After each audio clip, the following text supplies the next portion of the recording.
Hello, good evening, and welcome to another episode of Easy 8's Online Painting Club. My name's Danny, says it right down there at the bottom of the screen. I apologise for being a few minutes late.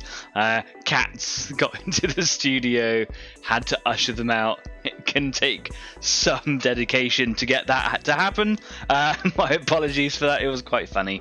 My partner literally last minute brought me a hot chocolate and the cat said straight in. So yeah, they had to go. If you want to see the cats, of course, in the future, just drop me a little message down in the comment section, and I can take some pictures or videos throughout the week and stick them on Facebook for you. Or you can come and join us at the end of the show on Easy 8's After 8 Party on Discord. If you're new here to Easy 8, this isn't a tutorial channel or anything like that at all. You can find loads of that sort of stuff out there already. This is literally a painting club online for you to come and paint your miniatures with me and the rest of the community who aren't actually here this evening. That is probably because it's the middle of summer and lots of people are off doing lots of different things. I've actually had some messages from people saying that they are actually off doing bits and pieces, but the show has to go on. That's the whole point of it. So if you want to like join back later on retrospectively and kind of watch the show, not live but still kind of play it back, then you can. And also I have been absolutely appalling this week about getting the schedule up nice and early. Normally I like to get done as soon as I can. Lately, I'm just very, very busy and I don't have a lot of time to do that. And I've recently come back from a short break. Not very long, literally just a couple of days with my partner, just to kind of get away. It was our anniversary. And in and around very busy work schedules, we just kind of took a few days to ourselves and went down further into the country for a little bit and just enjoyed a nice little getaway. That has obviously prevented me from doing a lot of things. So I apologise for the schedule literally going up about an hour ago. And the last couple of days at work, having since come back from the break, have just been very demanding. I work with children. And it's very challenging. It's probably the best way of putting it. Sometimes I get a few things in the way, so apologies for that. If you are not present because of that and watching this back later on going, oh, there was a show on, I sincerely apologize. That's just what I deal with on a day-to-day basis. Hopefully like as the year goes on, it will get smoother. I keep saying it every week, but it just seems that I get busier and busier. But I really do enjoy putting the show on. I really do enjoy making it as a thing, and so yeah, I will carry on in earnest. So this week, anyway, if you are watching live and you want to talk to me, us, whatever, if you want to watch back respectively, drop some comments down there in the comments section, and you can always catch us over on Facebook, because we're not just here on YouTube as well. We're on Facebook, we're on Instagram, we're on Discord, all of the places up there that every time I point to them I get them wrong, so just kind of head on over to them. Links are all down there in the description to this video as well. Head on over and kind of check us out. This week I've got to say some thank yous and hellos. First of all, thank you and hello to all the new people that have subscribed to the show recently. We are a small community. We're kind of growing, and I think that the fact that we're growing slowly means more. I could just kind of sell this show to mass populators and kind of get like all the subscribers. That's not what this show is about. It's about kind of bringing the hobby together for people spread out across wherever they are. So I think it is a genuine thing that we are growing slowly, and that's really important to me, and it's important that the values stay true, so welcome to Easy 8. Those of you that have recently subscribed, I watch those figures like intimately every day, and I know that when you join us, so welcome to the show, and I hope you have a great time. If not, let us know what it is that I can do differently to make it better and tailored for you, and hopefully you get to join in with the community when they're here. This is the first time that the comment section has been laid barren. If you ever worry about missing a show because maybe I've got the schedule really late, or like a little while ago I actually just didn't do a show because I'm rubbish sometimes, or sometimes you live a busy schedule as well. Sometimes I also just do like random little shows. That hasn't happened for a while, but sometimes I just kind of go live and spook you out. Oh my god, hit that bell icon down there, because it'll let you know. Like, so if you're waiting for me on a Friday, but oh my god, he hasn't got the schedule out in time, then that will tell you when I'm going live, and it'll just kind of load it up for you. So hit that bell icon. Don't forget that if you do like what we do here at Easy 8, do please like, follow and subscribe, because every little bit really helps me make this show just that little bit more, and it kind of keeps my passion going, that I know I'm making a show that you guys enjoy and come back to. And lots of people will say, hey man, don't stop the show, we're kind of coming back, but then sometimes I need a bit more. Yeah, so I want the show to kind of get bigger and better, and it only does that if you share. So tell people, tell a friend, tell someone who that you're not friends with. Yeah, do a dance in a stream. Tell the world about Easy 8. Whatever it is. If you are doing something this evening, whether it be retrospectively or if you do join in live, let me know. I'd love to know what it is that you're painting today, so you can make some pictures of it, take some pictures of it rather, stick them up on Facebook if you want to. You can share them with me on Discord and the community at large. I would love to know what it is. If you got some things that you want to talk about, maybe you've got some questions about what you want to do with your project, maybe you want to celebrate a recent win, maybe you want to kind of discuss a little recent failure. We all have them. So get in touch. I'd love to see what it is that you're working on. This week am literally just going to be carrying on with my little Skitari ranges. It always feels like progress is slow, especially when sometimes all I get to do is this 2-hour slot on a Friday evening. I do feel like I'm making faster progress on these than I did last time, because I was just kind of experimenting with them last time. So what I'm going to do is I'm going to take you over to the workbench and we'll just get stuck in, because it's just me right now at the moment, and that is fine. Here we go. Oh no, so my hands cam is not working again. This is not what I wanted. Let me just kind of go back behind the stage here. This was working literally just a minute ago.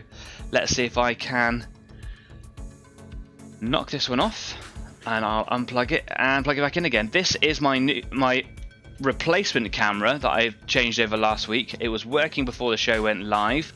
Let's see if it comes back on. Oh, that's me upside down. Here we go.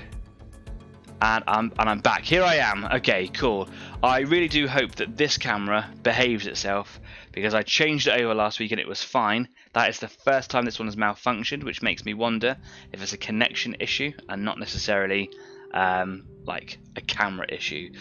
I really want to put these camera issues behind me because they are really starting to affect my calm.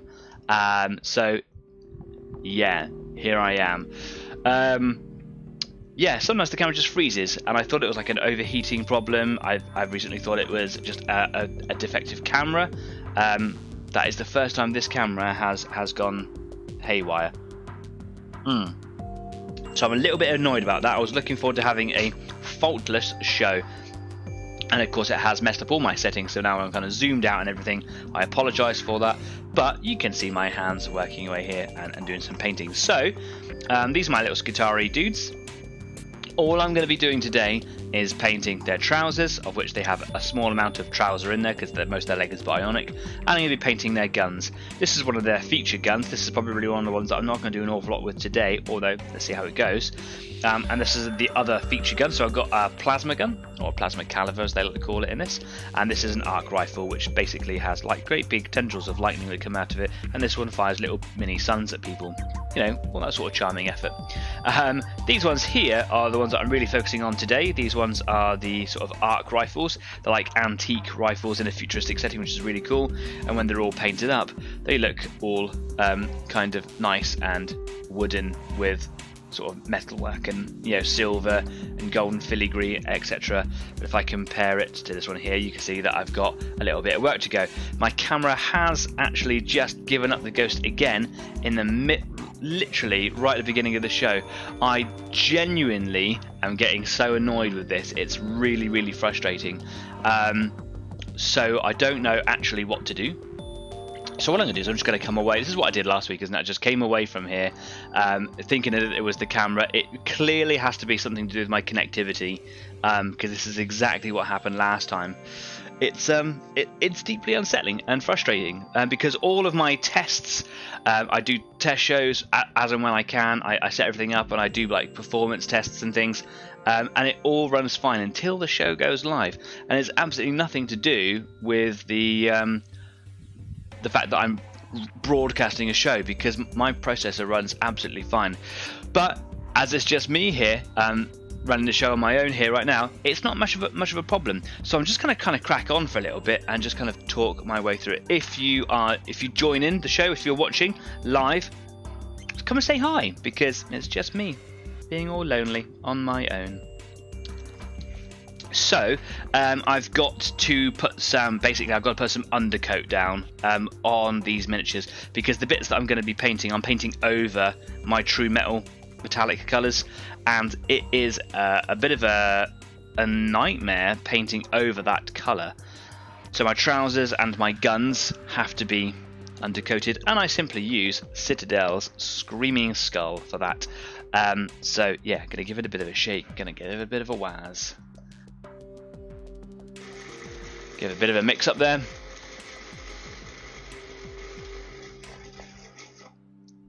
Give it a bit of a shake. And yeah, making sure that the trousers and the wooden parts of the guns are all undercoated nicely. This is going to mean that I can put the colour on straight on over the top. I don't think I really have to worry about putting on any more than one layer of this colour. The reason I use it is because it's a really smooth paint to work, and for a white paint or an off-white paint, it's really smooth in its application, and it's really high pigment. So it's Michael's just joined us. I'm so ronery. Yeah, I am, just by myself. It's the middle of summer, what do you expect? So yeah, it's a really high pigment paint, which means that it covers over that silver absolutely fine. It means I don't have to brush the silver on, and I can focus on getting a really nice colour coverage with the airbrush, because this silver works really well with the airbrush and not as well with a normal brush. So yeah, I can like concentrate on getting a really good silver down with the airbrush, and then painting over that silver by brush is just, it's difficult, man. It's really difficult.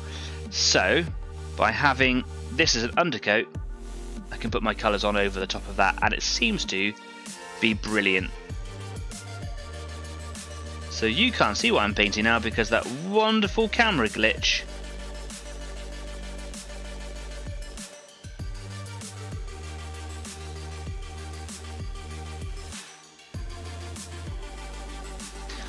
Thanks for joining me, Mike. If you are painting something this evening, let me know what it is that you're painting.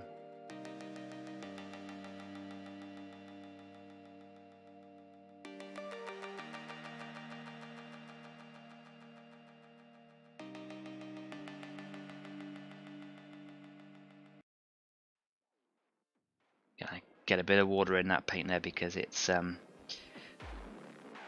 dries quite quickly. It can be quite hard to move around, and I really need to make sure that I'm getting this undercoat paint right up to the edges of where I need it to go. I don't want any sort of silver background showing through, missing any little patches, cutting in around some of the details.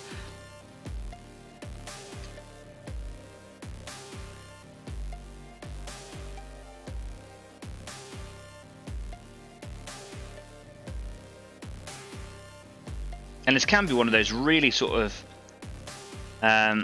tough processes to keep up. Like, it's really slow going sometimes, but you've got to get it done if you want to have like a really nice finished product at the end. You've got to just be patient. Patience is the game.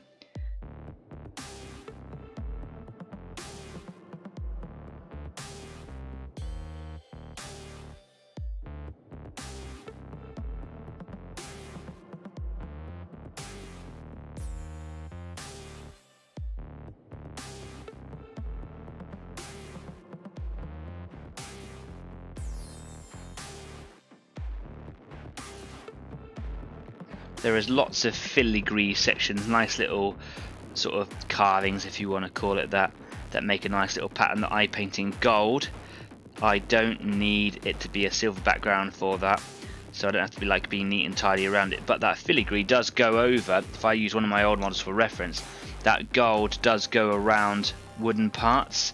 So I'm just gonna almost just slap it in there, really, just get that that white paint into those areas and not really worrying about where the gold's going to go. I can just paint over it as long as I don't cover any details over with thick paint.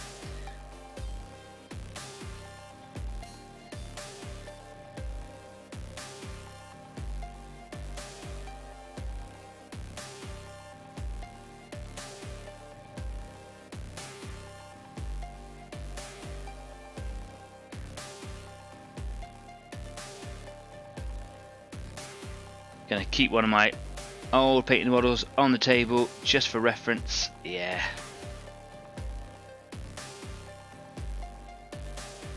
I get really pedantic in my head when I'm painting about keeping a level of consistency across my models. If the model has the same gun, I want all the models to be painted the same. I don't want there to be like an accidental change in, you know, in how I'm painting it. Like if it's got gold filigree in one spot, it's going to have gold filigree in one spot. Mike says, I am sadly not working, though getting my desk area rebuilt for enhanced zen between painting and working. That sounds actually really quite exciting. And I'd be really interested in having some photos. If you're keen to share them on Facebook, take some photos of, like, if you've got like before and after, that would be cool. Would love to see what you can bring to the table. You're welcome. Just gonna have to wash my brush out because paint is drying in my brush. Yeah, you gotta have a good working area. Like, one of the things I've really benefited from is actually having a painting studio, an area where I don't necessarily have to pack everything up. It does breed bad habits of untidiness within the workspace, but my stuff is always set up and ready to go. As we're in the past, house sharing in the past, it's been difficult because you kind of got to set everything up and then you've got to pack everything away, and you become less motivated to want to get all your stuff out to paint it. Puns incoming. Yeah, that's right.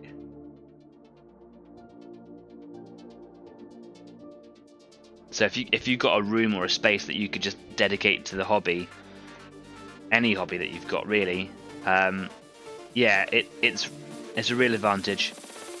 But not everyone has that opportunity.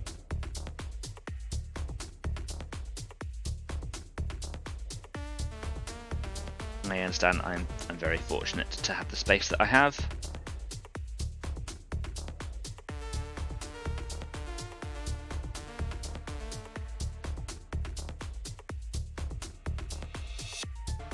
So what am I painting right now? I am painting the stock to this gun. There are some golden parts and like an end cap to it. I've made the cap gold and all the filigree gold, just checking back on my other one there for reference. But because these models are pre-constructed before painting, it's just making sure that I get around certain details that I've already painted. Like the cloak is, yeah, still needs a decent smooth layer of orange on it, I think, on this particular model. But I don't want to get any white on any of those parts, just because it'll be a real pain in the backside having to go back over old bits like that. It just slows me down.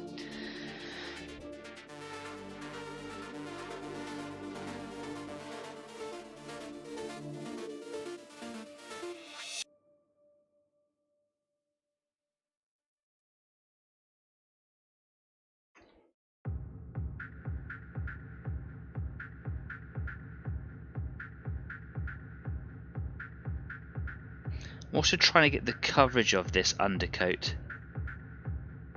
even, so that when the brown goes over it, I don't end up with a patchy colour, basically.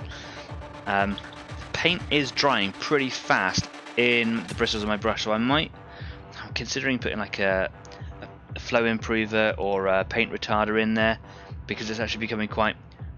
It's drying really, really fast, which is quite unusual for this paint. Mike says that my desk is very wide but lacks depth, so I'm way too close to my screens. I had an extra bit on the back. Got a monitor stand with 2 extendable arms, and my monitors now sit back off the edge. That's cool. Yeah, I've got a really, really wide desk. I went to like an office surplus centre and just bought a really huge desk, so my monitor's actually on the desk. And I've got loads of space here for paint storage or whatever, but I'm actually blessed with some space up here, which is kind of cool. The camera that you're looking at actually sits on a tripod behind, because vibrations through the table make that camera shudder, and this one's mounted to the wall, which is right there. So yeah, none of those cameras are actually mounted on monitors or anything like that. But yeah, just really, really annoyed with this camera, and it's something to do with it must be something to do with the connection or the port that it's going into. It just seems to overheat. Should we go back and give it another try and just see what happens? Gonna go back to the workbench here. Here we go. And the camera's off there, which is a real shame. I'm gonna unplug it then. There we go. Okay, so it's unplugged. Let's go backstage. You can't see me now. I'm just going into some settings. And I'm just going to deconnect it in terms of the settings there. I'm now going to connect the camera back up. This is my only way of recovering it during a show. And then, yep, it doesn't it doesn't come up as an option, so you'll see me upside down. There I am. That's awful, isn't it? And here's my worktop. Okay, cool. Let's go back to the workbench and let's just see how long this lasts, because last week and just a minute ago it's not lasting very long. So yeah, literally what I've been doing here is just been putting some undercoat essentially on the wooden parts of this gun all the way around, so in a minute I can go over with a bit of brown, and it looks really crappy. When coming up close it looks really patchy. It looks really awful. Looks like a child could do better. But as I've seen on my old ones, I'll go over it with a tiny bit of contrast paint. I'll bring it into shot. It's better, isn't it? But a tiny bit of contrast on it, which the paint goes on the bottom is Beastie Brown from Vallejo, and then the contrast that goes over the top is Snakebite Leather, and that's all it needs. That just helps make that colour. And it was just a simple wood effect, and I get really scared by painting wood. I don't know how to do it very well. I don't know how to do it very well on miniatures, and I find that quite intimidating. So to have a quick solution was really good. Camera is still working. Yeah, I'm gonna have to really make that my focus between now and next week, because this is make or break stuff for the show, isn't it? If it keeps on doing this, then you guys aren't going to come back and watch my episodes, and that'll make me sad. And that'll be the end of Easy 8. You've got to see what's going on here. It's the show, man. Can't be a radio show. Right. Here we go. So I've got a nice bit of watered down undercoat here, and just picking out those areas that I know I want to be wood effect. This particular miniature doesn't have an awful lot of silver here, because when I was spraying it I wasn't really focusing on the weapon. They're all sprayed quite differently. On the guns, it's more just overspray than anything, especially towards the end of the gun.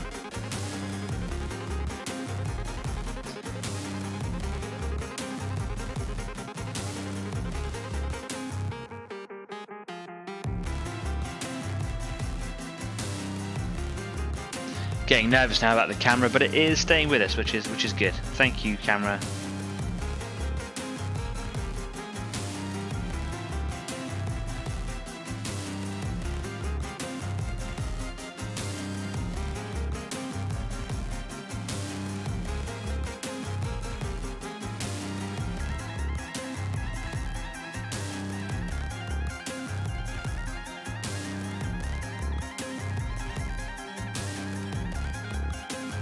I've watered this paint right down now, and even in its really watery state, it's still got such good pigment, such good coverage, which is really not normal for a white paint. And because it's like an antique white, being an off-white, I think it's got like a bit more body to it for shining through. If I was to use like a really bright white, titanium white or something like that, I think it would make the colours a little bit too bright that I put over the top of it. So I'm really quite grateful for this being a solid choice of paint. Oh, just hit the wrong bit there.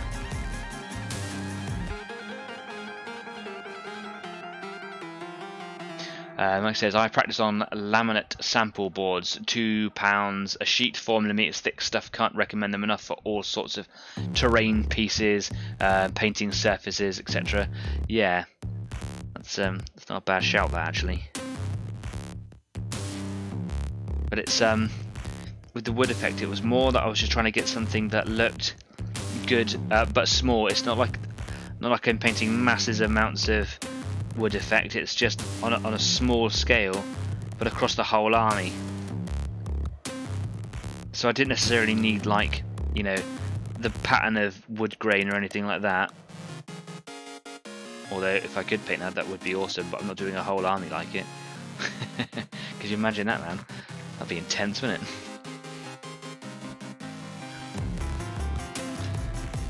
Cool.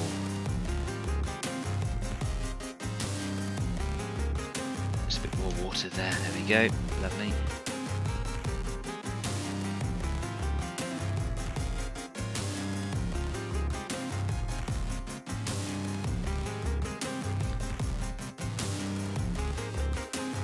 Now, to stop all this paint from drying really quickly, I could use paint retarder. I don't feel like I said that clearly. Paint retarder. But paint retarder slows down the drying so much that it slows down too much for me, I think. Maybe I'll just use it in too large a quantity, perhaps. But yeah, I don't use it very often because I want to, like, paint over it or near it sometimes, and I can, yeah, disturb the paint I've already put down, and yeah, I don't want that really. So I try to avoid paint retarder.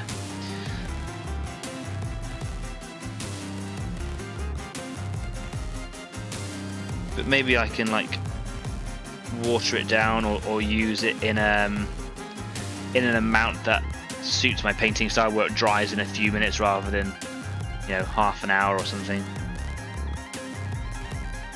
But if I'm, like, painting the final coat or something for an evening and I want, like, a really nice finish, then that's the sort of time that I think I would use it. Mostly I just kind of water my paints down, or I use a bit of flow improver.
Just a little bit of water in the end of the bristles just to reanimate what's in the brush already there, really.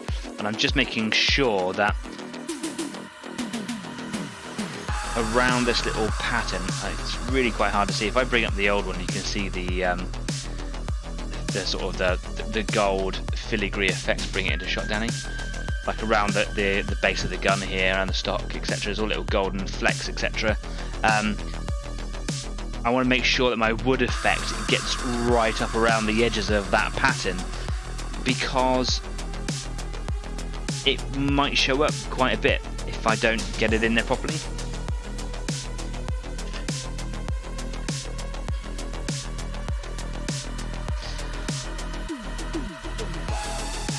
Gonna come back in for some more paint because that's just drying up really fast.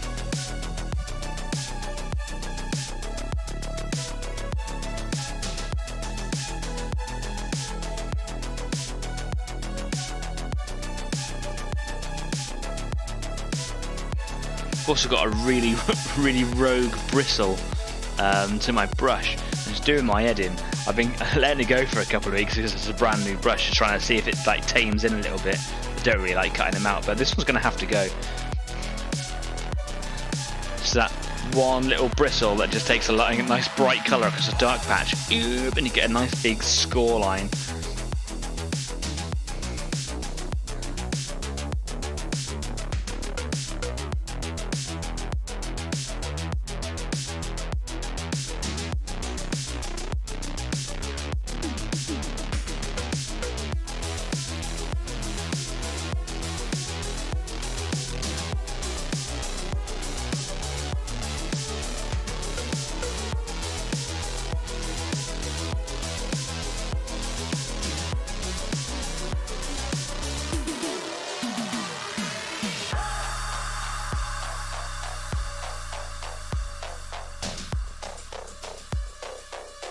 Now in behind the sort of arm in here, it's really difficult to even just get this wood effect in here.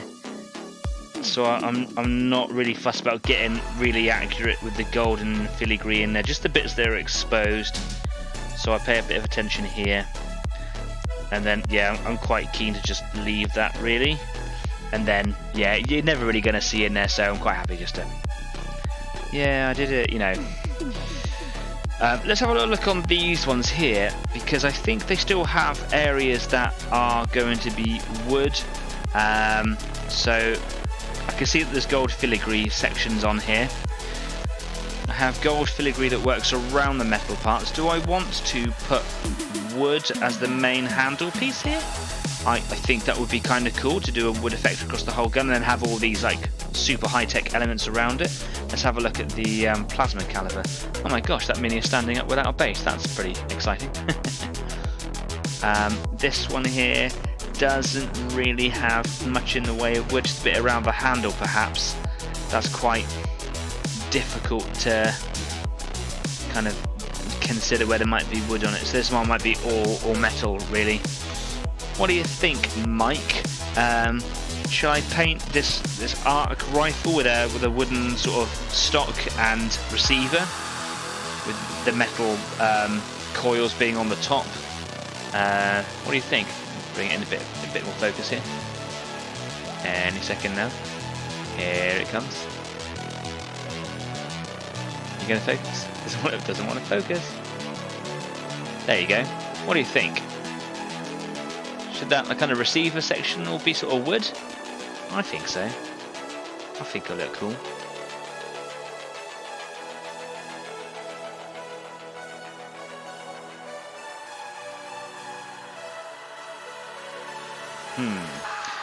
The coils and stuff here are definitely all going to be like glowing blue and things. And I might even have a little play around at some sort of minor OSL. Mike says organic is weak, keep it metal. Okay. Do you know what? I rate that. So these guys don't have to worry about the wood colour on them. What I will do though is I'm going to do their trousers, and on this particular one you can see actually there's quite a lot of exposed trouser ridge in there. Again, just washing my brush out, stopping that paint from drying up in the bristles there.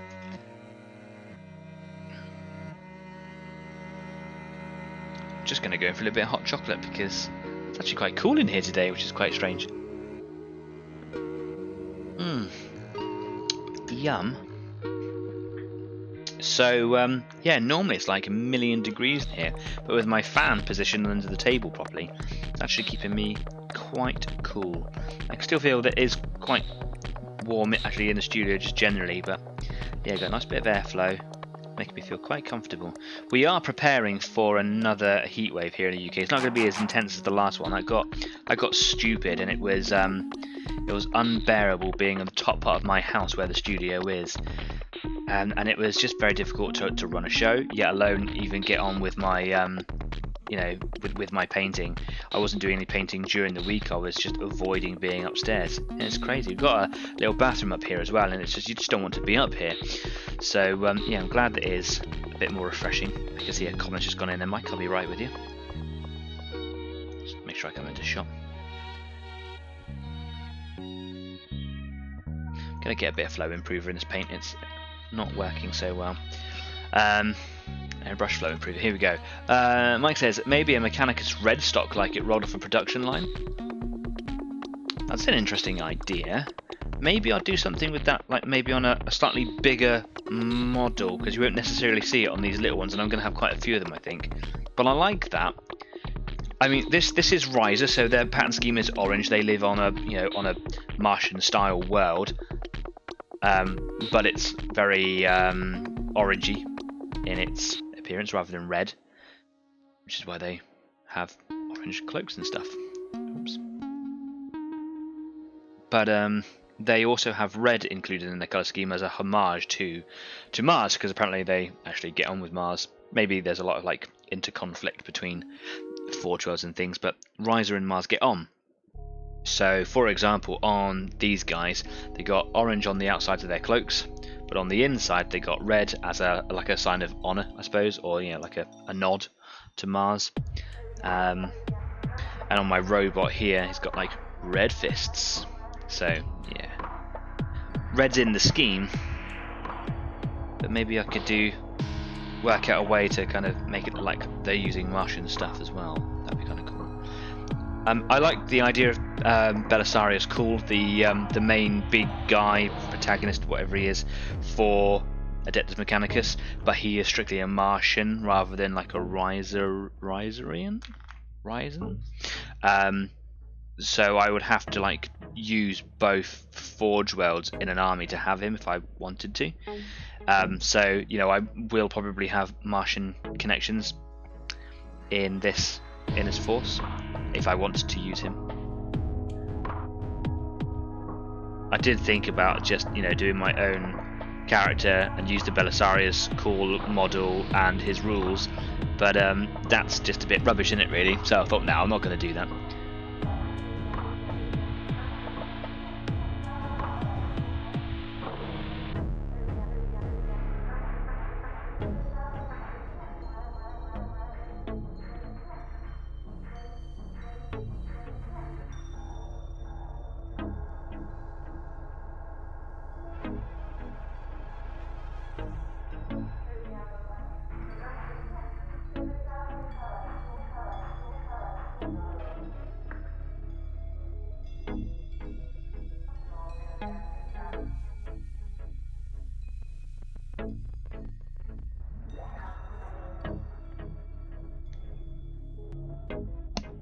The camera is still working.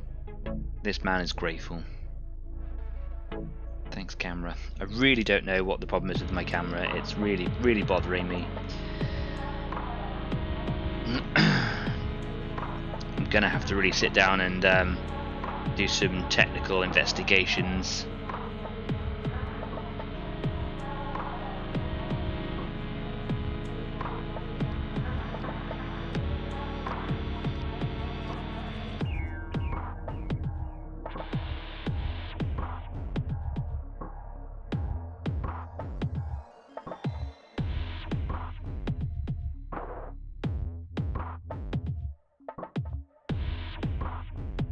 These guys have like a lot of plug sockets that go into their legs through their trousers. Who knows what they're for? But it is very difficult to paint around those features. So in a lot of cases here, I'm just having to kind of paint them, and then I'll have to come back in later and yeah, just paint the silver back in. But it's such a small piece, I don't think it's really going to matter too much about me kind of going over it. I just need to come in and make sure that I do them. That is what I did the last time I did Skitarii miniatures. There are some details that you're just never going to be able to work around.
Okay, that will do there for now. I'm just making sure he hasn't got any extra making sure he hasn't got any extra purity seals, because sometimes they catch me out. The last time I was doing Skitarii models, I was like, oh, there's another one I haven't painted. It must have done that about 3 times. It was really frustrating. So I'm just making sure that I've caught them all, because they seem to be on them like really sort of stand outlish places, but I missed them. Right. Do this guy's trousers, which I can see is going to be a little bit more difficult.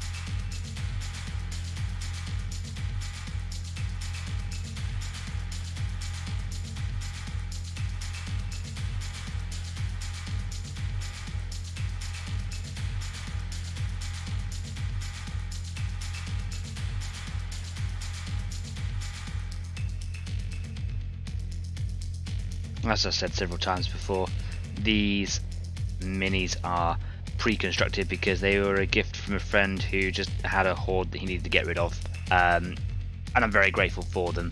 But if I had the choice, I would definitely semi-build them, like a little sub-assemblies like I did the last time, so I can easier paint those sections more easy. That's really hard to say. And it's nice to kind of acknowledge to myself that, yeah, I made the right decision when I was painting my previous batch, where I decided to paint them in about 3 or 4 different sections, or 4 or 5. You know, backpack was separate, the arms of the gun was separate, the torso was separate from the legs, and it just made painting all these little bits that little bit more easy. It felt very slow going because I was constantly picking up a new tiny piece, but it made painting the guns so much easier. And it just, I just think it was just a generally better experience. So I just need to get better at painting lots of little bits when I'm painting sub-assemblies.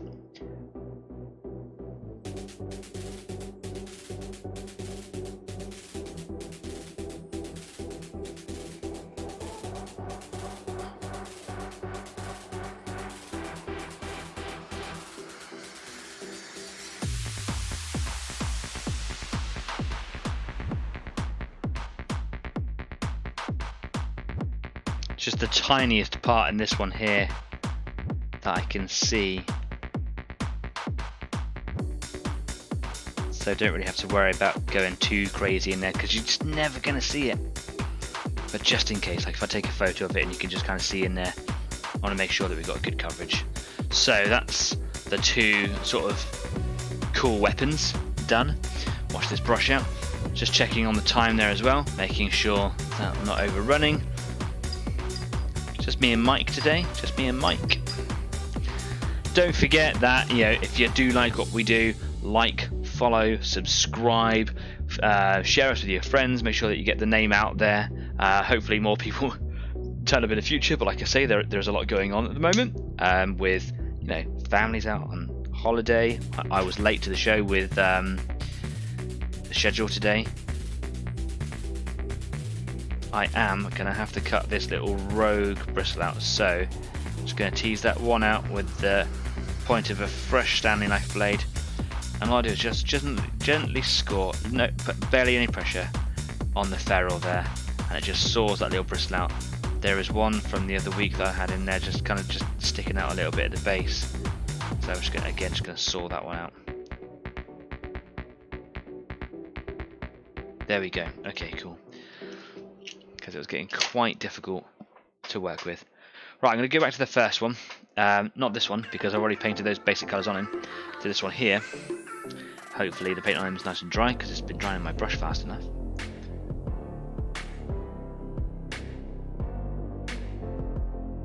Yep, another rogue bristle. This is the problem when you buy a brand new brush. Right, let's do this one as well. That's like a little mini cluster of 2.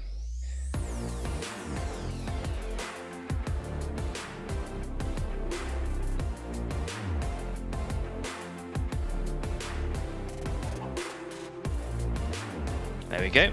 Had to give that one a bit of a yank, but scoring it had certainly weakened it, so yeah, much easier to pull out. I'm going to put a bit of water in my brush and a bit of paint in there.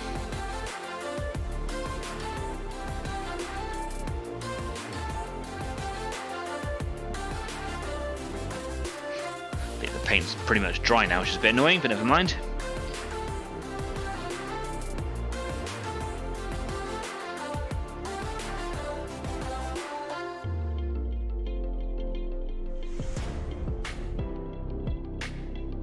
Again, little tiny plug sockets in his thighs. Don't know why you need to plug your thighs in. I've just seen a hidden purity seal. So I'm going to paint that in the same colour because the purity seals, I actually use this colour for them, and I stain them with a little brown wash. But actually on the wax seal, the head, the rosette, if you want to call it that, I paint them with this colour as an undercoat and then paint over with the bright red over the top, and they stand out nicely. Yeah, I told you there were some little hideaway ones, didn't I?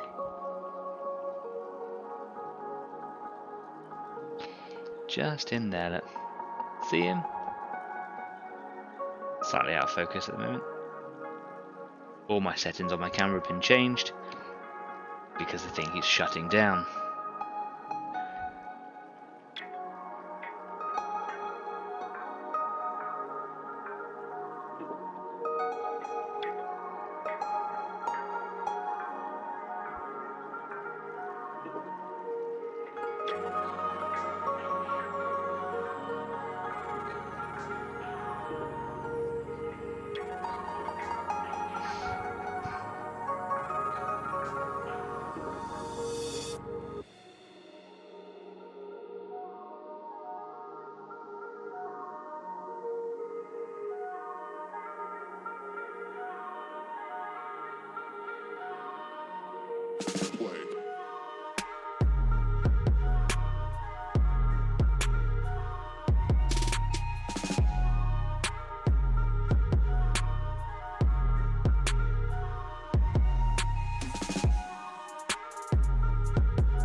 I'm gonna have to wash my brush out and get some more paint in. It's just drying so fast.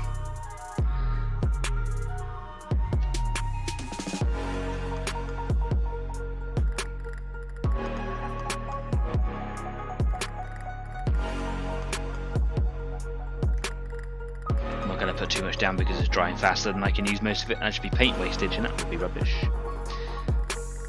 I get really sort of angry with myself for even remotely wasting any paints, so I always end up using way less than I probably could do, but I think that adds to my time as well. So one of those things that it's like a little barrier I just need to overcome and deal with my problems.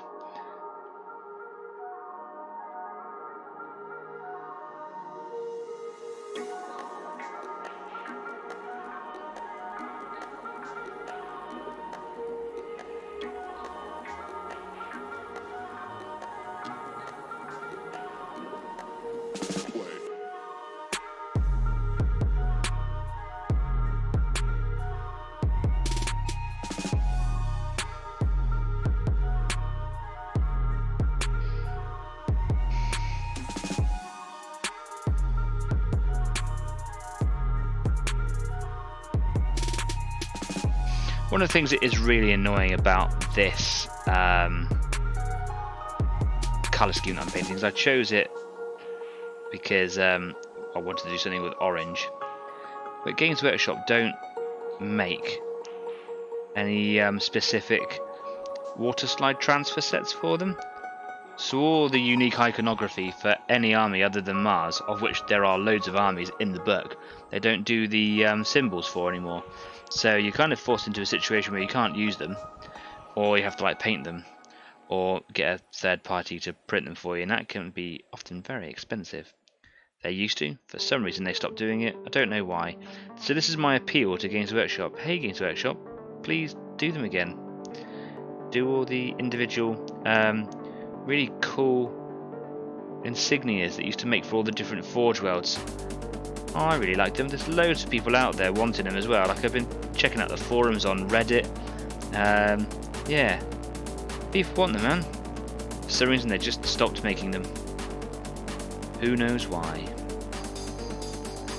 Cool, so he's pretty much done. So I've just got this one here left to do now with his trousers. Feels like a bizarre statement to say. And that should be all undercoating done. And then I can have a look for any more random purity seals. And I'll get all the trousers done today and all the wood effect done. I'll be happy with that.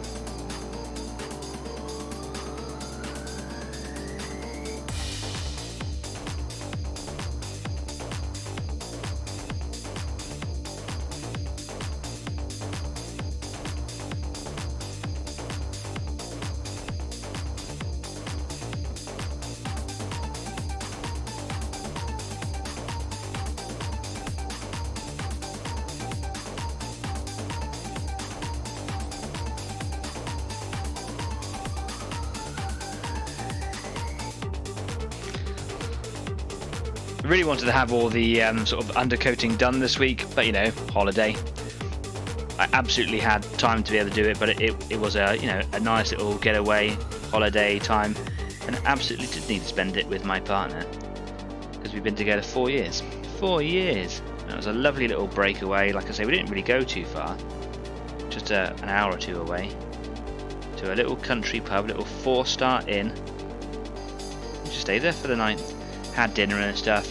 You know, beautiful traditional country inn, wonderful place.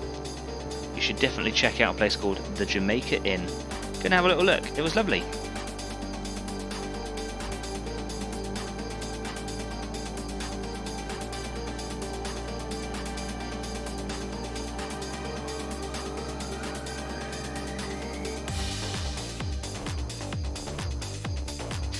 But of course it meant that we couldn't talk about work. We said to ourselves, we're not talking about work, we're not talking about stuff that we normally do, we're just getting away, having a meal, you know, enjoying the area and stuff. And yeah, so taking my miniatures along to kind of get any painting done was absolutely a no-no.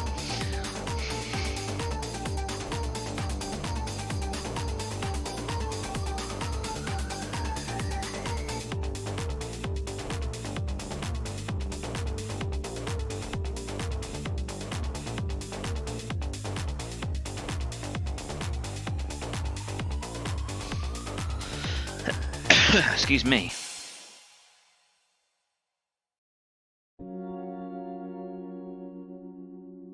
So I'm just making sure that, because the models are so small, there's only so much you can do as a sculptor, or you know, in the tiny version of the model that comes out, there's only so much that you can do and represent, you know, things. There comes a point when it's very hard to distinguish if that's a part of his lower leg, upper leg, doesn't really matter. So you kind of have to like pretend or make it up a little bit, and you know, use a little bit of artistic direction, etc. So I just try to make sure that it looks like that it's trousery or kneecap or whatever, and then yeah, hope that I've got it right. And then it's about maintaining consistency with other miniatures. So I think this little bit that comes down here is a flap of trouser. That is clearly a metal kneecap. Coming around the side of his kneecap, it's very clearly another flap of fabric.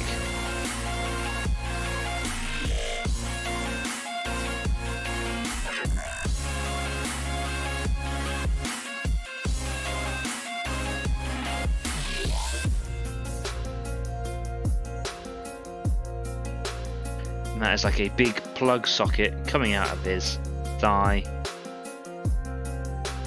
And I'm just going to paint around that there. There we go.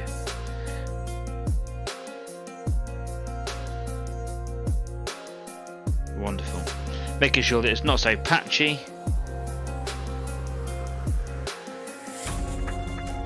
Cutting in nice and tidy.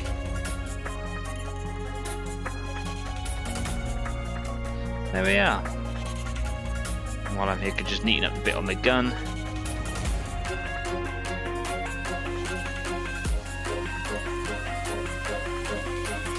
Wonderful. And we're almost ready to go from here. I think we're ready to go into the colours. I did notice actually a little bit of our purity seal. Actually could just do the edge, just neatening up there.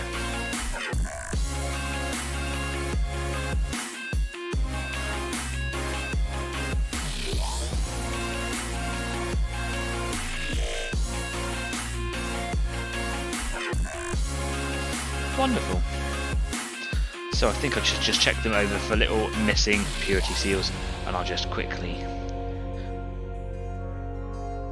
give this one another touch up just there.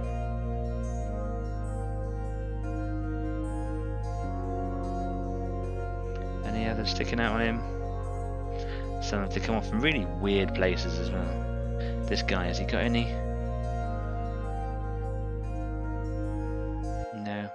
He's got some funny little packs on the back of his backpack. Oh, I'll do backpacks later, I think. Because these guys have got like additional weapon things, and I don't really know what to do with them. These ones are already quite easy. I just did mostly silver, a little bit of gold, painted a little bit of black in there. Because like hoses, I decided to paint hoses black, and pipe work, I think I've done like gold or silver. Mostly gold, yeah, okay. So tubes are gold, hoses are black.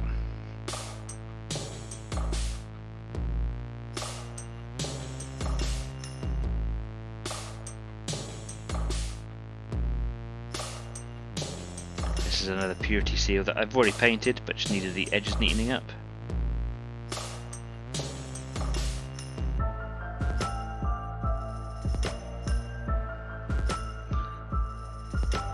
Lovely. Okay, cool. Do you know what? I think we should go and have a little break right there. I'm just going to wash my brush out, and I'm just going to go and refocus my eyes, so that I can come back in.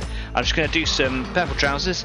So what I normally use for the trousers are, I think, is Alien Purple by Vallejo.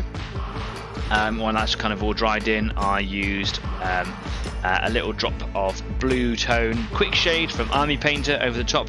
Now when I did this one on these models, they came out really rich and deep, and I really like it. It's a really nice stark contrast against the bright orange.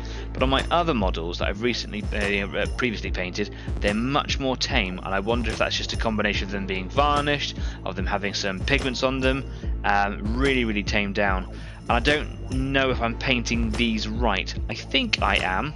Oh, he's not actually glued properly. He actually came apart. Poor little fella. I'll make sure that he's glued properly during the break. Ah, sorry, little man. How are you going to go back together? Which way do you want to go? Do you want to go here? You're going to go there. There we are. I'll make sure he's glued. Yeah, so I kind of need to work out if this is actually the right colour, if I'm happy just to kind of carry on with this. Was I using the right purple? Was there a different one that I was using instead? I think I'm using the right one. I'm just being probably a little bit heavy with the amount of this stuff that I was using.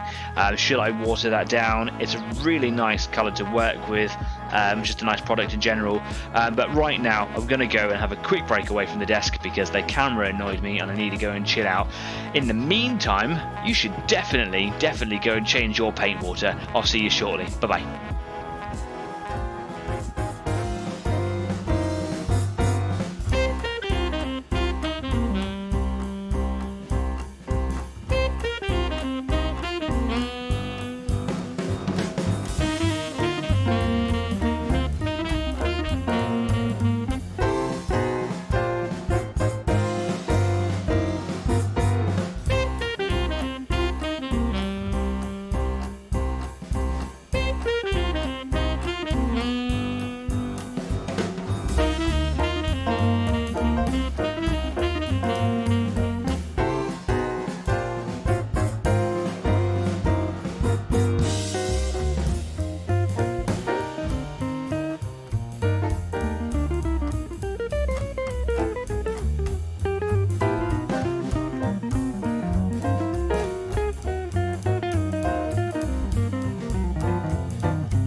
Welcome back. Yeah, took a short break, and that just kind of cracked on with a little bit of extra work. Just been kind of on some of them, still need a little bit of orange, just because I didn't do a very good job in the first place, or kind of messed up undercoats and things. So some of them still need like a couple of layers of orange. So I just took the opportunity to get some of that done, and now I can go back to painting trousers and wooden guns. So that's what I'm going to do.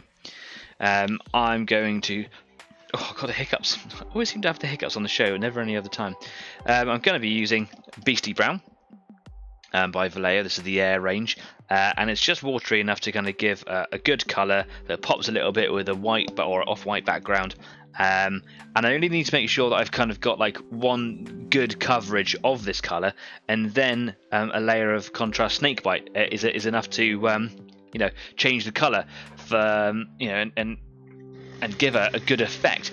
And I do remember having to put a couple of layers of the contrast paint on just to make sure that, you know, that it looked smooth, I suppose. But yeah, here we go. So I'll take you back over to the workbench, and hopefully the camera's still working. Oh, the camera's still working. Thank you, camera gods. Okay, so I've got some of my Beastie Brown down on the table. There we go. A quick snap into focus there. Lovely. Right. So I've got just two guns here that have got some brown bits on them.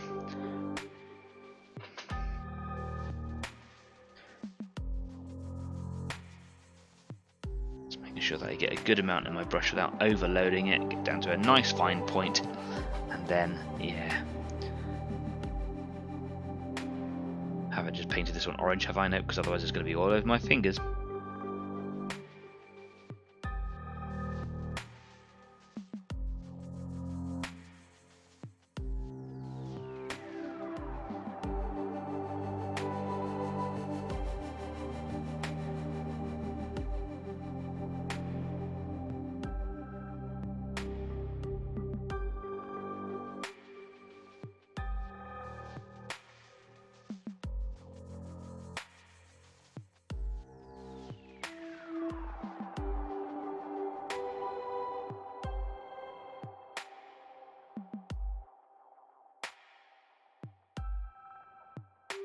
This is my concentration voice.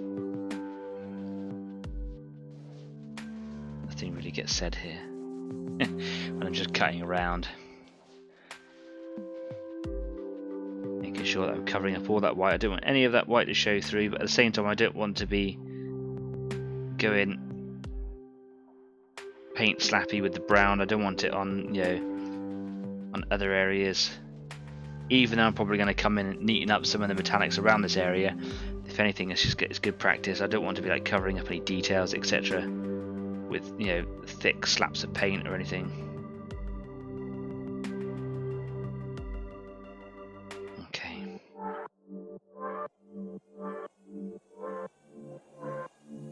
It's really quite hard to tell what should be wood in there. There's so much detail kind of going in such a small area in some of these parts. So what I just do is I just drop some in and just make sure that I'm covering up all the white that I had the focus to see earlier, where I kind of want that to go. I'm just trying not to get it on stuff, you know, too much stuff around. I know that there's a bionic hand here, for example, so I don't want to be getting any brown on that silver there. So I can go a little bit crazy over here, just start spreading it around all over, and I can come up and neaten up with some of the metallics later. I'm going to do like a gold feature later.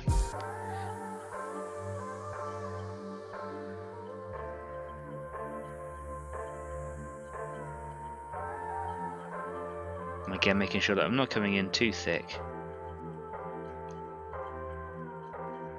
And I can drop a little bit of contrast in here later on.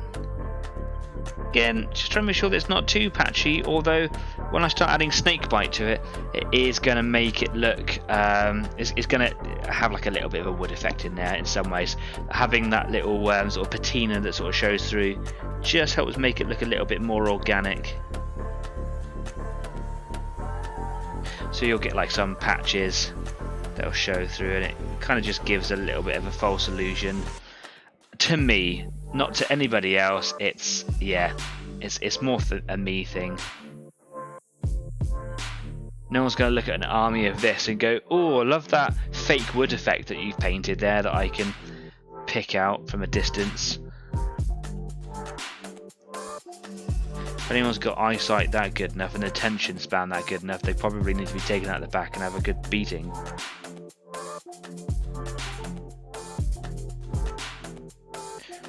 It's not armies on parade, it's just armies need to get painted.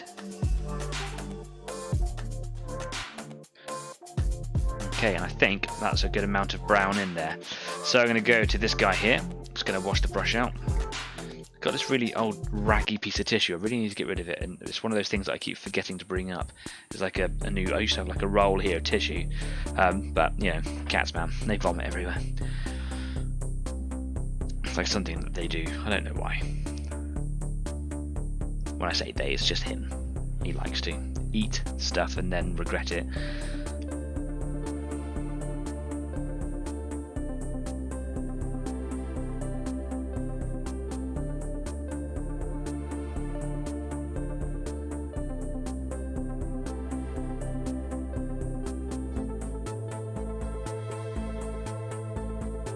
I've also just had a thought, Mike, as well, during the intermission there, that I wouldn't necessarily use Martian stuff straight off the production line because, well, Mars is a forge world, right? And so is Riser. It's the whole point. They're all forge worlds. They make their own stuff. They don't. It's very unlikely that they would use munitions or supplies or anything from another forge world, unless there's some sort of like specific narrative storyline thing going on where they're being, you know, reinforced or resupplied by another forge world. I just couldn't see that happening. That's not to say that they wouldn't work well together. But yeah, I don't think that it's a difficult story to tell within one miniature. One tiny insignificant miniature, you could probably retell that story in a larger centerpiece perhaps. So I don't think I'll do that, even though I really did like the idea. I'm going to see if I can like try and tie it in somehow later on down the line.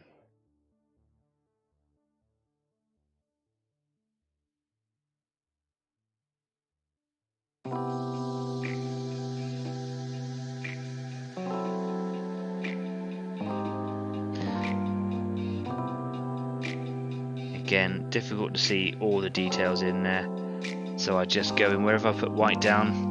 I'm just going in, putting some wood in, wood colours in, and then later on when I neaten up with all the metallics,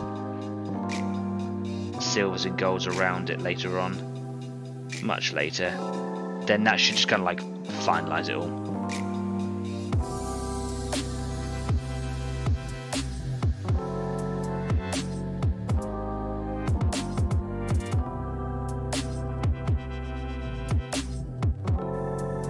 Because this is just trying to get one colour right to the bottom of all the details, but then when I come over with the metallics later on, it's going to be like picking out all the raised areas. I'm not going to go in with a dry brush, but I'm going to, you know, it's just easier to get those higher points, right?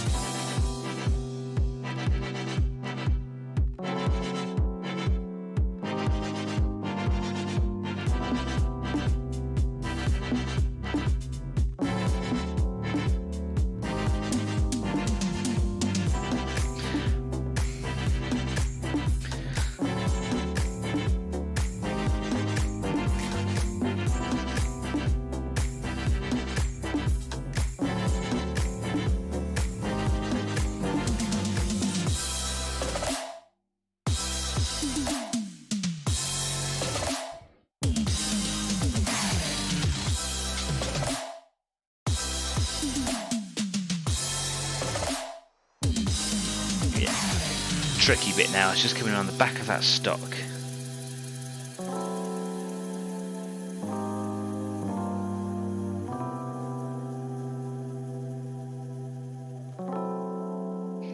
Just underneath, just making sure that there's no white bits that are going to stand out later. Even if I'm going to cut in and around them all with metallics and highlights and things, just just being good. I can see that I'm actually starting to get quite thick paint in there. Like I'm actually starting to do a lot of build up because I've just been really quite rough how I've approached these. But lessons for the next batch. Always lessons for the next batch, right?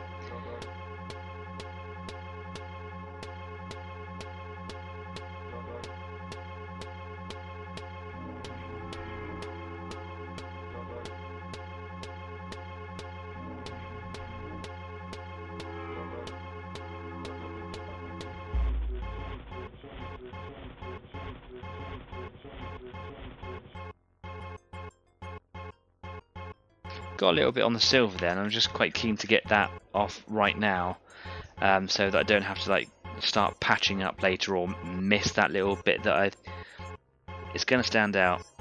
I will know it much later down the line. Yeah, just good to get rid of it now. There we go. Okay. All I'm doing now is literally just these last little tiny edges. There's a little bit down here that's going to be gold, but I just want to push right up to it with this wood colour, so that when I'm pushing out with the gold colours later on, I don't go like, oh no, I didn't draw the wood colour up far enough, and then I've got to go back in and just to neaten up the edge. Yeah, it's just, I get so zoned in on little things like that, but it makes all the difference to me. Cool, I think that's all the wood we're going for. I'm just going to have a little check on this one here, just make sure that I'm happy with the coverage. Is there's a little bit patchy just here. There we go. A little bit of white showing through there. And just here. A little bit on the underside as well.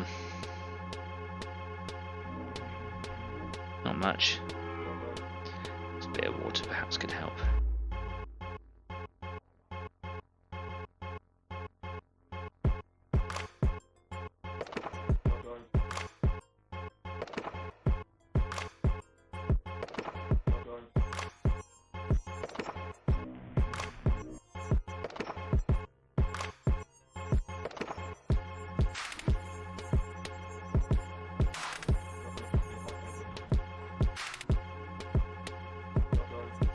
Okay, cool. Well, there we go. So that's all my wood done. Let's come in and just do some purple and get those trousers done, because then at least I'm getting rid of all these white patchy bits, and they all, apart from this guy here, they all need their trousers doing, don't they? So yeah, here we go. They're going to look really cool when they're all together as one big army. It's going to look really good. Okay, moving away from the brown and over to alien purple. Give this one a good shake. I like this colour. I just don't have much use for it, so yeah. It's the sort of colour I expect to see on a Gene Stealer, but I don't do Gene Stealers, these colours. I do them in my traditional Tyranid yellow.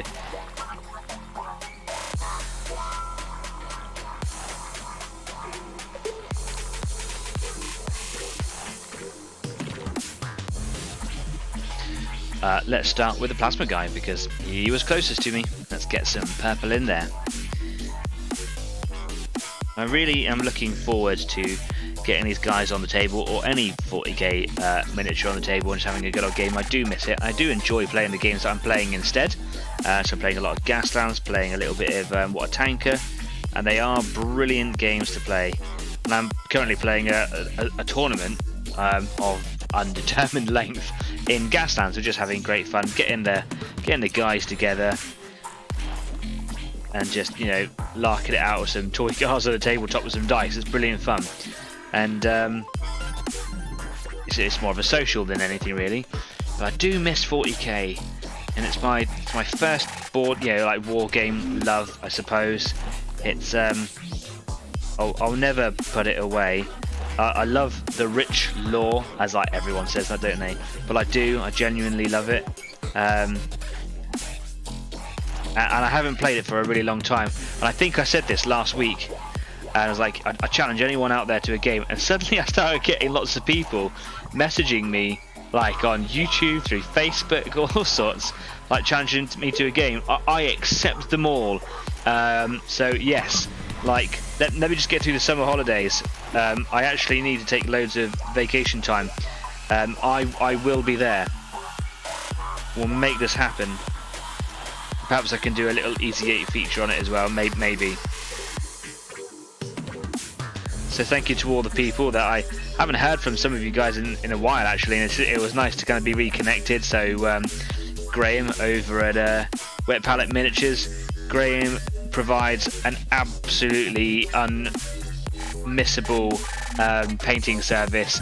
If you are wanting to get some miniatures done, you know, you haven't got the time, or you fancy having something a little bit, you know, maybe you don't have the skill and you want someone else to do something really cool for you, Graham is definitely your guy. So if you're interested, head on over to Wet Palette Miniatures. There is a link in the description to this video. Yeah, so it was really nice to hear from Graham. He was like, yep, okay, I'll challenge you. Like, wicked. Leslie challenged me. He's normally in the comments. Yeah, and yeah, there were quite a few challenges being issued.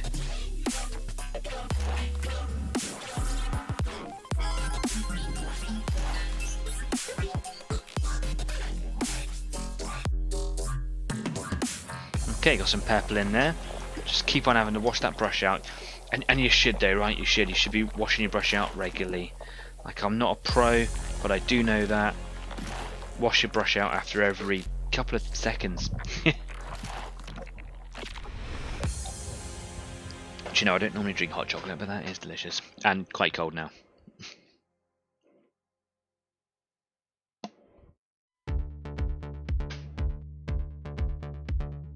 I think this particular miniature is one of the more difficult ones just to get in around all the metallic features and flaps underneath the cloak and stuff. It's one of those more difficult ones.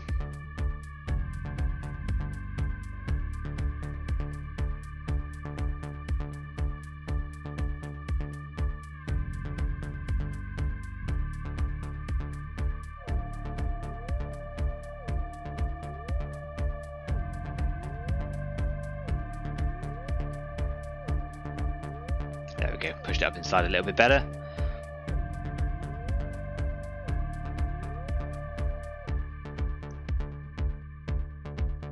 Hopefully you won't see any bits where it doesn't quite get up to the edges. And you can just see a little bit of purple shining through now, so that's cool. Wicked. You are done. Let's go to this guy here. This one should be a bit easier.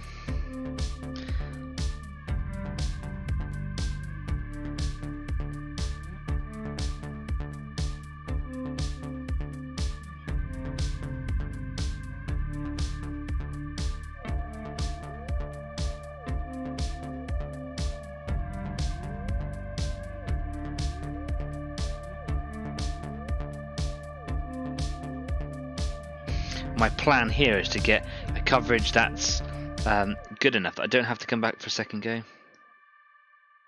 Now, I've already kind of really annoyed myself with these miniatures by having to you know, come back to the orange so many times, and yeah, while that was an error and I learned something valuable from it, it was a whole evening of just constantly covering up layers of the same color to literally no avail. Like it just wasn't doing it. You could always see that metallic sort of shining through, and it was really doing my head in. Mike says I need to figure out some Zoom kill team or something. Do you know what? I'm absolutely down with that. When I first started Easy 8, it was a means to connect people through the lockdown. And the show, you know, had some popularity, so I kept the show going. That was always my intention. But during the lockdown, I wanted to kind of get playing with, like playing online, but playing still like the board game style, like what you're saying, like maybe over Zoom or something. But that does require two people to have exactly the same setup and a lot of trust. But there is Tabletop Simulator, and the reason I didn't get Tabletop Simulator going on Easy 8 or just in my life was because not everybody wanted to buy it, and that's absolutely fine. It's And then you have to know the rules of the game comfortably enough to kind of play the game. It's probably going to take longer because there's a lot of digital manipulation for it, and you know, you have to be comfortable using Tabletop Simulator, and none of us were. I have it, I just I don't know how to use it. Impulse buy. So yeah, if you are interested in having a go at Tabletop Simulator, then yeah, let me know. Let's get an Easy 8 tournament going online. We can do that anywhere in the world. We can save the game and take our time and do whatever. Yeah, I'm down with that. Maybe that's even something that my fellow American audience would be involved in. That would be great. I mean, I'd love to come stateside and actually play the game with you guys, but let's just be honest, that's probably some distance off, right? So playing a game digitally would be cool.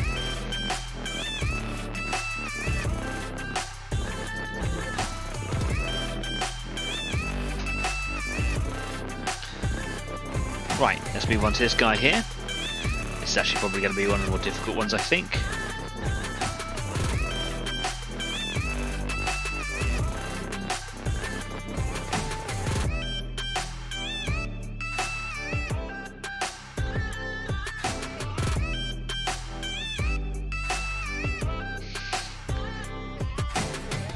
Just taking my time, working around some of those little plug details or whatever they are. Reminds me of the Matrix, so they just got little plugs all over them. Maybe you need little software updates for your legs, or maybe they need to be charged up or something, I don't know.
Okay.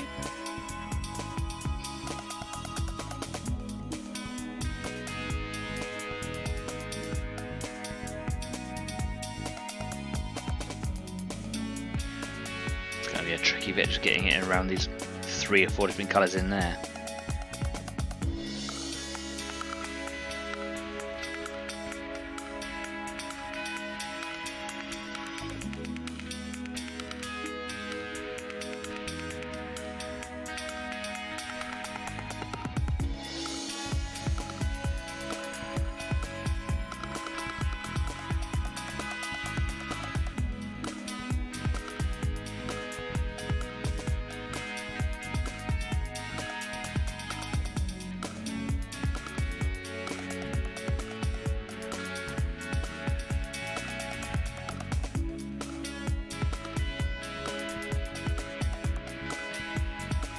So I can see right up under the sort of the flap of the overcoat here, there's a little bit of white that really stands out. So I've got to get this purple right up inside there, and then that's going to make sure that I get purple everywhere.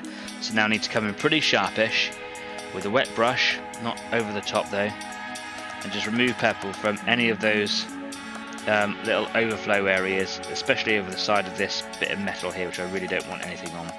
So that's what I mean, like trying to get right up inside some of those details there. That white will really stand out if I don't cut it back.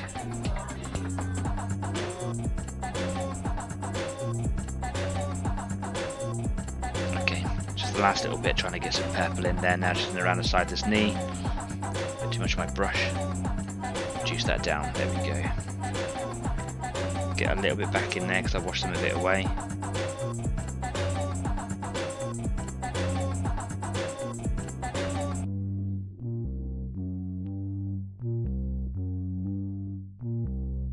these were all absolutely little things that I didn't have to worry about last time because I didn't have all the cloaks, etc. All sort of actually connected or made, as we saw by the other guy just falling in half earlier on. I glued him with super glue during the intermission. He's all good. Yeah. Okay, last guy. Let's get a little bit of purple in there. Mix a little bit of water over that because it is starting to dry a little bit.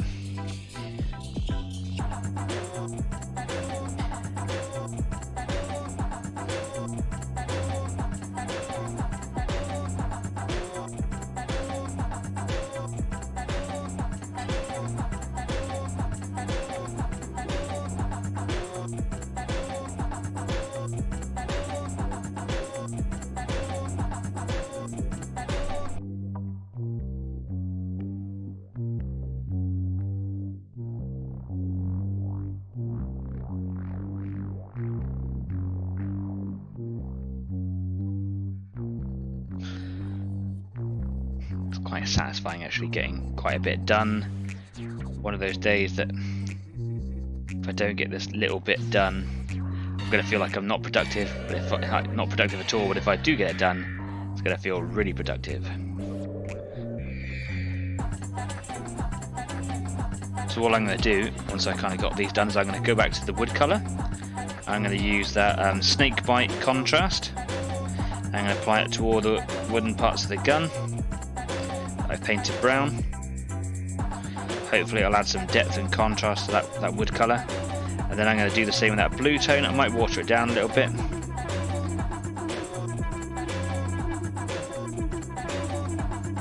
Like I said, all I want to do is worry about guns and trousers.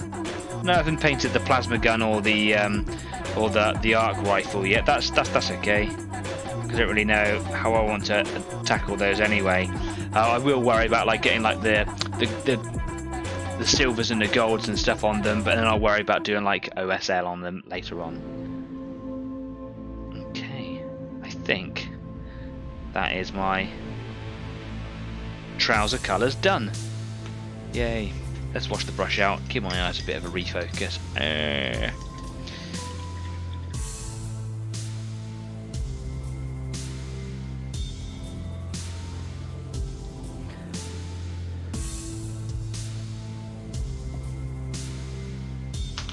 Okay, cool. Let's pop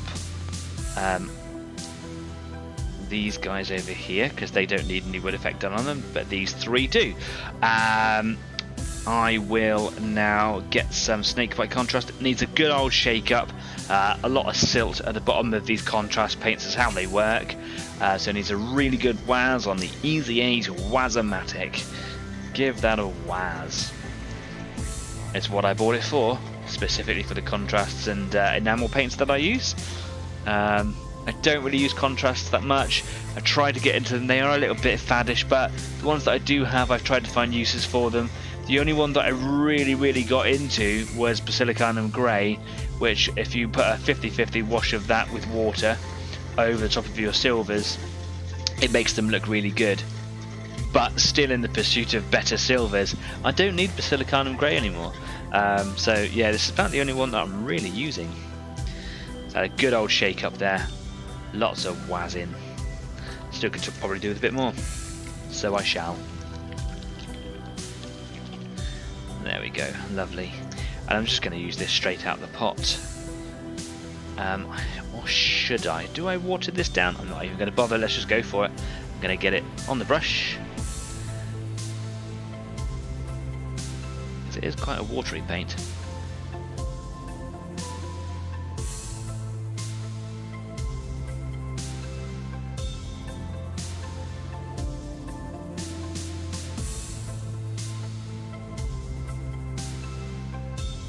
And I can use it like a wash and really kind of get it into the the nooks and crannies and into a lot of the sort of the line details if you want. Like a wash would run away into those and kind of cover up all my mistakes or gaps and things, but also it's filtering at the same time, so it's covering over the colour that I've already painted on.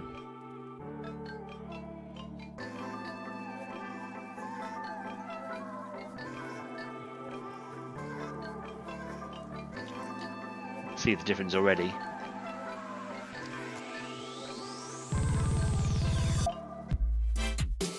Just trying to make sure that's coming out the same colour. It is! I have found a good wood cover.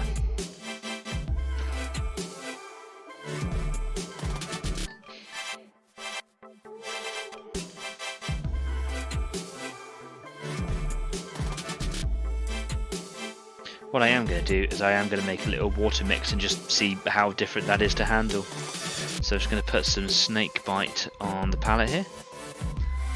Just a couple of brush loads, if you will. There you go. Just wash the brush out.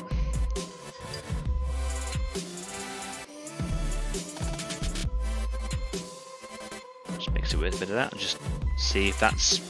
I bet it's just going to be like completely unusable now. But that's okay.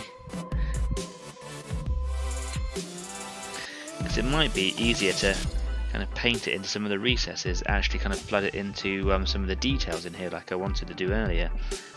That's actually quite good. So by now like running it over some of those like filigree bits that I wanted to come out gold, it's helping me identify them a bit more. Might have to come back and do a second pass with this snake bite and this consistency.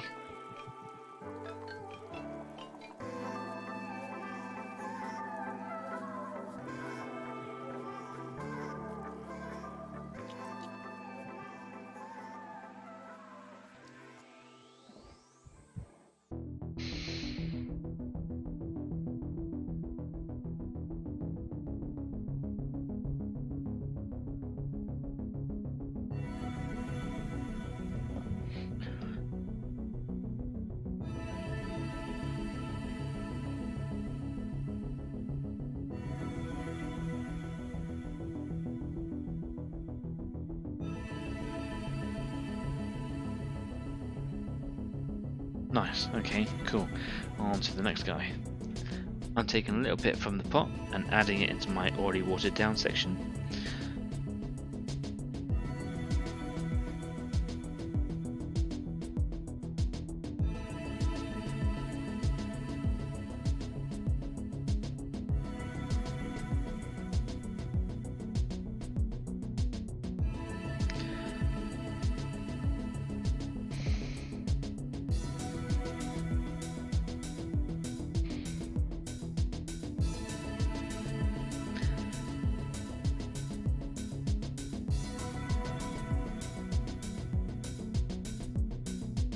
This is just one of those little games that you can play now, which is just play with the consistency until you're happy with it. I think I'm making it too watery as I'm kind of experimenting on the fly. I can't help myself. I've got to play around with those consistencies. I've got to find out if adding a touch of water like really turns it into that tool of force, you know. It really works with the Basilicanum Grey. I was hoping it would work with this one, but I just think I got a little bit carried away with adding too much water. It was doing a really good job. I'll probably have to come back and make a second pass with a water mix. That's okay though. It looks a bit darker on this one because there isn't enough silver on this one to kind of make the whole appearance brighter. But when there is more silver on it later, because I'll come through and make it brighter, it will. It'll be cool. It'll be alright.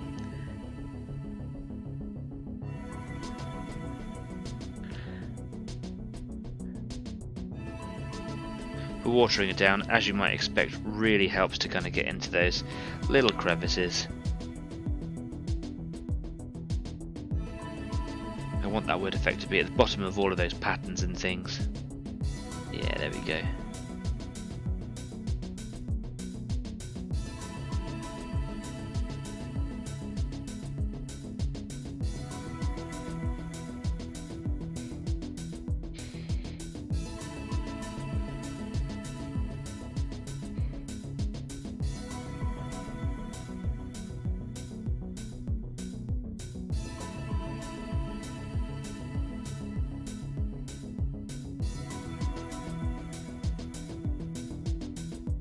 Yeah, I'm going to have to come back to both of those. That's okay. Have you got any desert coloured weathering pigment for around the base of the cloaks and the boots? Yeah, I do.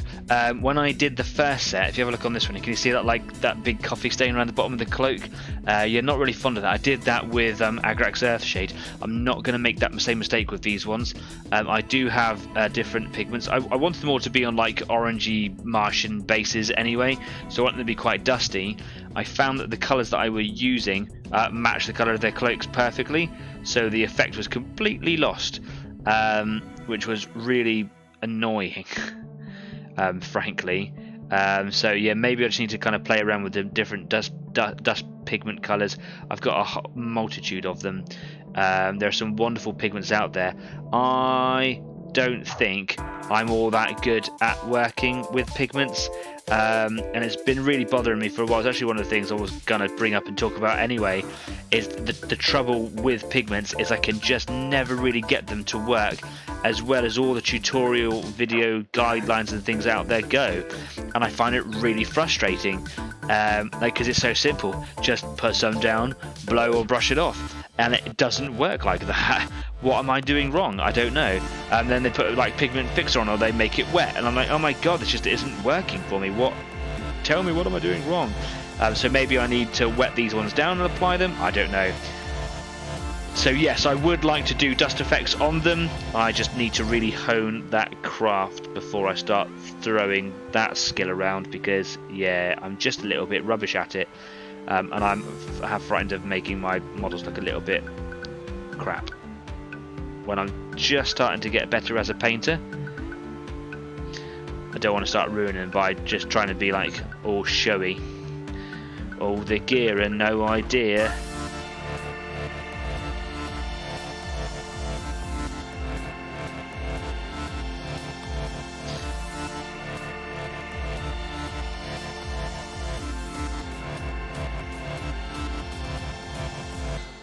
Possibly a matte varnish first to give the pigment something to get trapped in. Yeah, that's actually a really valid point.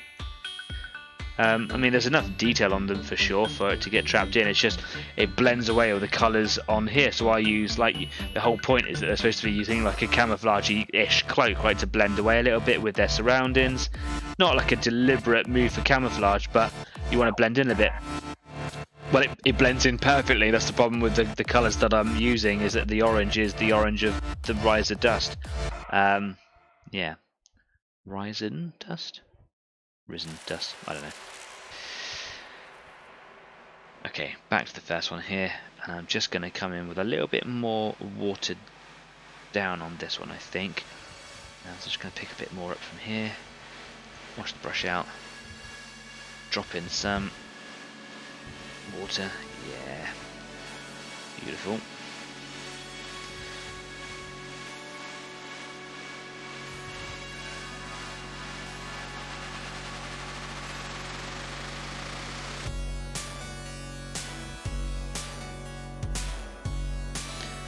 We're getting quite close to the end of the show, but a little bit of a late start, and it's just me and Mike. I'm finding myself in a bit of a roll, so I'm just going to carry on for a little bit. I'm going to keep on doing this wood effect here, see what time we're at, and if I've still got a little bit left to do, I will head on over to the Discord channel for Easy 8 at the Easy 8 After Party. There's a link below at the bottom if you want to come and join me. I try to be on there as often as I can, but while it's all really busy at work, I'm not on there often enough.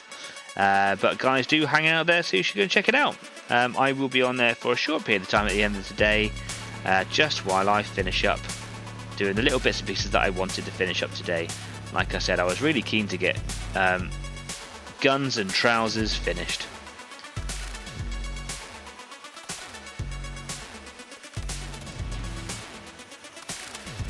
Cool. And just a bit more on this one.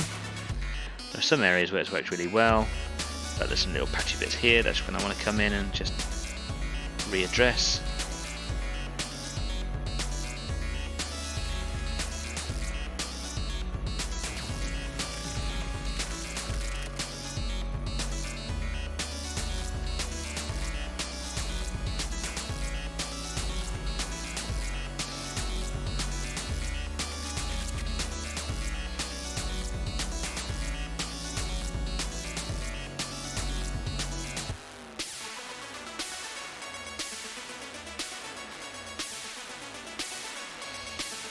Lovely.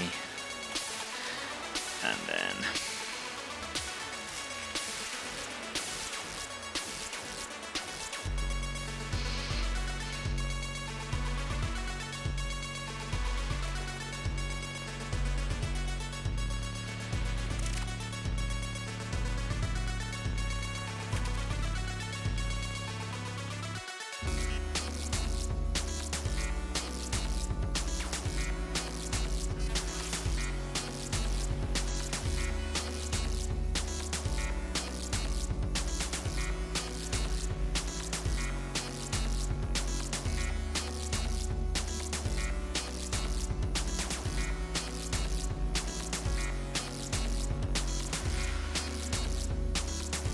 okay.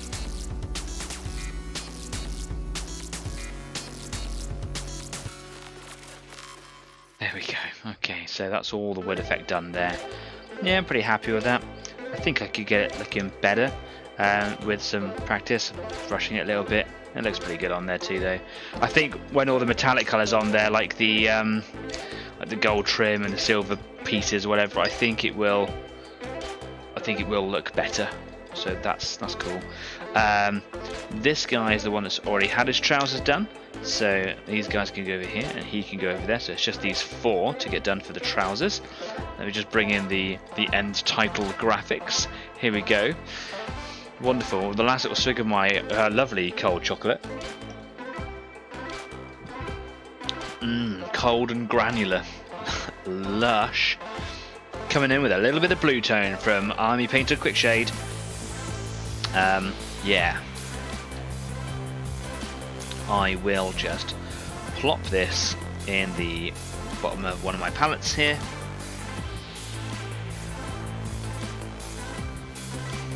And I think I might just water that down just a little bit, because I think it is just a little bit on the strong side. Like I said, it's quite a potent, very aggressive in terms of like adhesion. I just want to break it down a little bit, not a massive amount. By adding a bit of water in there, it's going to, smash the tension down a little bit.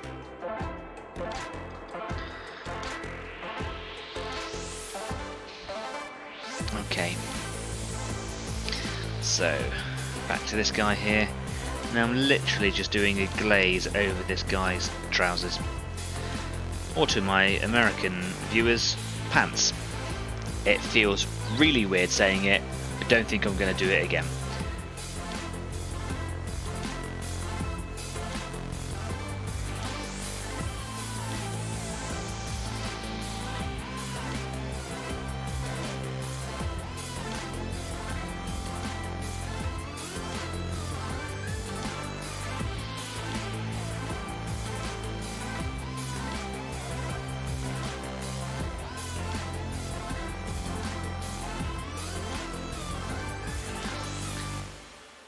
Because I've watered it down, it's like instantly not being as aggressive as I'm used to it. So I'm actually going to go back and, like the last time I applied the stuff, it was like really quite clingy.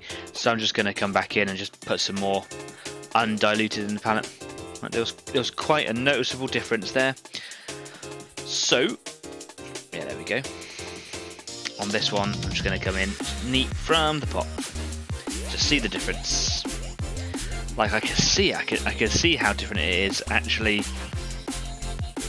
in the bristles of my brush.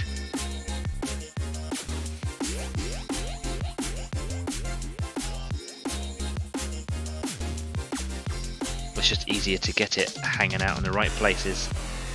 I want it to go here and stay there.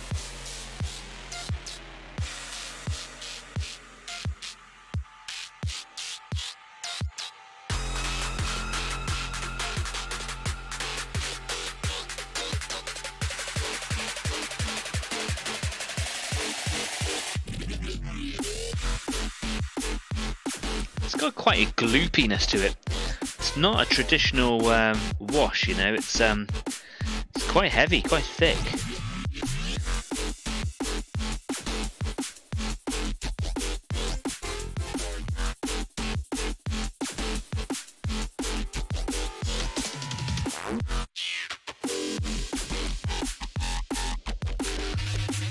adding a drop of water to it because I want it to kind of run around. So yeah, I'm experiencing a mixture of requirements here. Do I want it to be quite aggressive in adhesion, or do I want it to kind of run around a bit more free? Yeah, difficult decision there. I'm looking for a good filter at the same time as it running into a lot of the details and crevices. So yeah, kind of looking for like a multitude of sort of effects. So I just plonk a good old lump of it down like that, and then I'll come in with the more waterier version. And that seems to be quite handy having the two to go to there.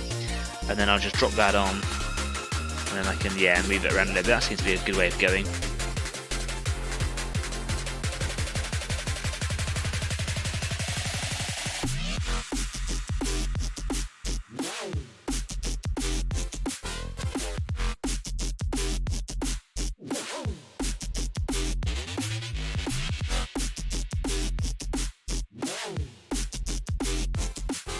That's probably the best it's gone on yet. That's good. Okay, it's working for me there. Please stay still. Thank you very much. Let me come back to this guy and see if I can get it where it really sort of clings around some of the other features. I quite like that. So put in some heavier, and then come in with a little bit of diluted. Seems to sort of run around a little bit. Don't want it to take away the colour of the purple. So trying to be quite careful about how I apply it, how heavy I go in. I don't want it to not be a purple colour. I just want that purple to shine through a little bit.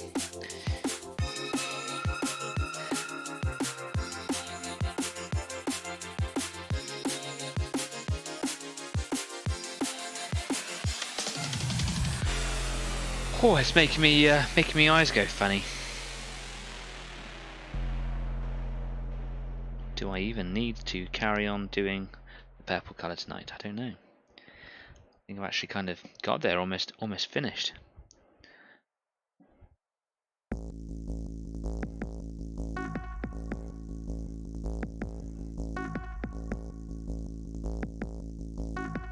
One of the things that I need to keep on going back to is just making sure that the orange is, got good coverage throughout the whole range of models.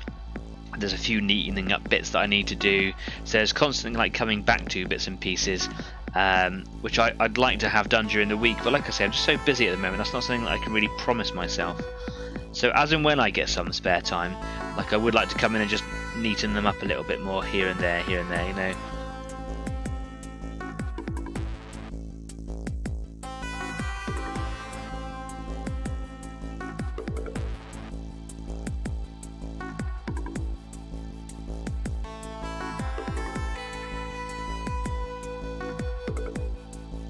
Cool, and I do like the contrast of those.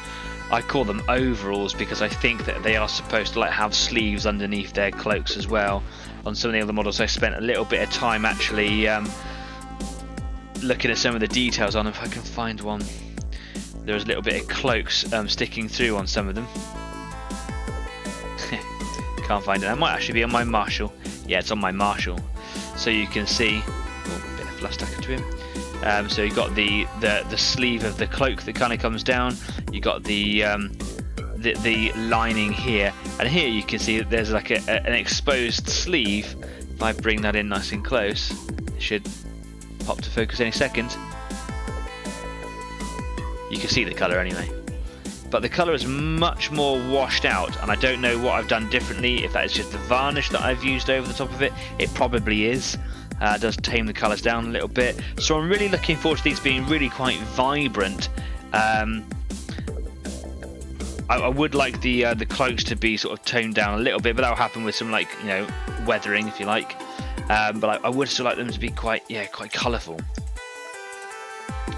I'm done for the evening. I will head on over to Discord anyway, just in case some people come on over there. It's always nice to have a chat with some people. Let's move away from the workbench here. Where are we? I can't find it. Here we go. Wow, it's been another awkward day with that camera. If I've learned anything today, it is that it's a connection issue. It's not the camera, although it still didn't do it nearly as much as it has done. So it could be a whole host of different things. And I just want to take this opportunity to really apologise for the drop in quality lately. It's really frustrating. I try to do a half decent fun show, and it is annoying when 100% of the visuals are taken away. It's really frustrating, but I'm not gonna get angry at it. There's no point in that. I just need to kind of find a solution as and when I've got some time to work around it. So yeah, I'm going to be trying to work out how to solve that problem, trying to find a little bit of time to do some neatening up on those models over the next week, and hopefully I can just come back to you and just forget about this camera issue. Never had these problems in the past. Wonder what happens when I start bringing my new microphone into the game. Anyway, cool. Look, I've had a really good week. You guys are obviously living it large on your summer holidays. Maybe the summer is a time to take an Easy 8 break. That is a respectable thing to do if people aren't out there finding the time to come along to the show, which is perfectly reasonable. Then maybe it would take 6 to 8 weeks of break time over the summer, so people can kind of go away without kind of feeling like they're missing out. And I do get messages about that as well. So perhaps that's something to do, and I can just do little update videos here and there on Facebook or something like that. That'd be kind of cool. Let me know what you think in the description, in the comments down there at the bottom of the screen, or over on Facebook, where you can find us over there as well. So don't forget that we're not just here on YouTube, Facebook, Instagram, and Discord, all those other places, etc., where you can find us. In the meantime, I will see you next week. So until then, take care, be safe, stay kind, and keep on painting. And I'll see you soon. Take care. Bye bye now.